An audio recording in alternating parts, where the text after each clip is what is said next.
ठाकूर कोकणशाहीच्या दिवसभराच्या बातम्या या विशेष बुलेटिन मध्ये आपल्या सर्वांचं स्वागत करते। चला तर मग जाणून घेऊया सिंधुदुर्ग जिल्ह्यासहित संपूर्ण कोकण आणि अखंड महाराष्ट्रात नेमकं काय काय घडलं।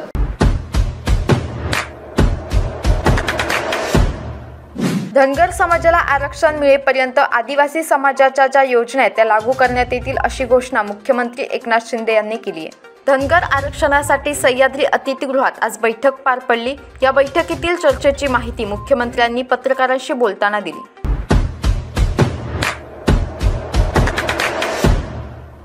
अंगणातील दुचाकीने अचानक पेट घेतल्यामुळे पल्सर 220 दुचाकी आगीत भस्मसात झाल्याची घटना आज सकाळी ओटवण्यात घडली। या घटनेत सुमारे 1 लाख रुपयांचे नुकसान झाले। गाडीच्या वायरिंग शॉर्ट सर्किटमुळे ही आग लागल्याचा प्राथमिक अंदाज वर्तवण्यात आलाय।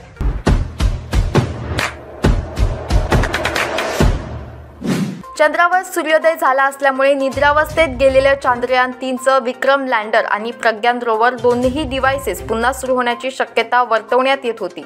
मात्र चांद्रयानाकडून सध्या मिळत असलेले सिग्नल अतिशय कमकुवत असल्याचा दावा एस्ट्रॉनॉमर स्टॉक टायली यांनी केलाय।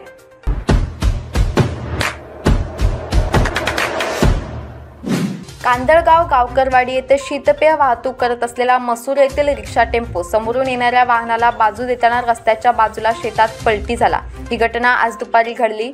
स्थानिकांनी अपघात ठिकाणी धाव घेत चालकाला बाहेर काढले। या अपघातात चालकाला किरकोळ दुखापत झाली आहे।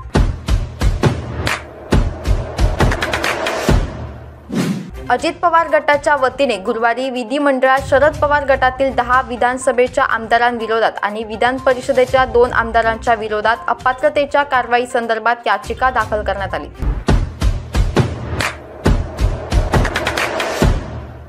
याबरोबरच कोकणशाहीच्या दिवसभराच्या बातम्यांमध्ये इथेच थांबतोय, पण तुम्ही मात्र दिवसभराचे अपडेट्स आणि ताज्या घडामोडी जाणून घेण्यासाठी कोकणशाहीचं YouTube चॅनल सबस्क्राइब करा, फेसबुक पेज लाईक करा आणि Instagram पेजला फॉलो करायला विसरू नका।